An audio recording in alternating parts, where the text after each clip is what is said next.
A guerra entre Israel e o Hamas segue fazendo vítimas e deixando o mundo em alerta.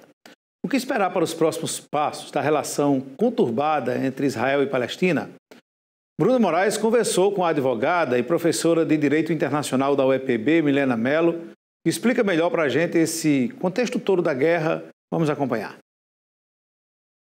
Professora, primeiro ponto, esse é um conflito que já se arrasta há bastante tempo, mas o estouro dessa guerra pegou muita gente de surpresa. O que de fato é esse conflito entre Israel e os israelenses e os palestinos? Veja só, você falou uma coisa muito importante. É um conflito bastante antigo. E, na verdade, está em Israel, para quem está na Palestina, e não houve surpresa.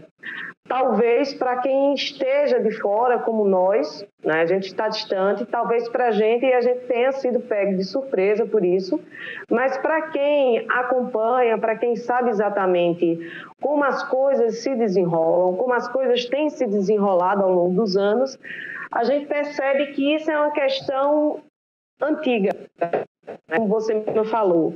Esse conflito, ele já vai aí do início do ano aí de 1900, sem tratar, vamos dizer aí, isso é resquício da época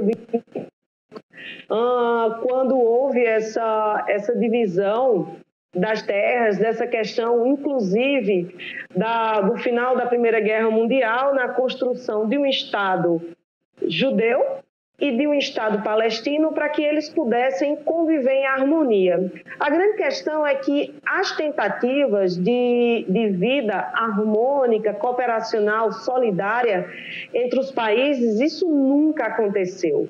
Isso nunca aconteceu porque existe entre essas nações, entre esses povos, uma resistência muito grande de vida harmônica. E o Brasil, como é que tem se comportado nesse conflito? O Brasil, ele é totalmente contra a guerra, né? O Brasil, ele deixou muito claro, inclusive o nosso presidente, na abertura da Assembleia da ONU, ele é a favor da paz, ele deixou isso muito claro, ele respeita a Palestina, assim como também ele respeita Israel, ele quer de fato e ele defende que o governo brasileiro, o Brasil em si, politicamente e atualmente, ele defende a autonomia do Estado palestino, o reconhecimento de fato jurídico da Palestina. O grande problema de tudo isso é que não só querer. Inclusive, nas últimas manifestações do governo brasileiro, do nosso presidente, ele deixou muito claro que ele não está a favor de ataques terroristas, de morte em massa, de genocídio, de tortura, de terrorismo.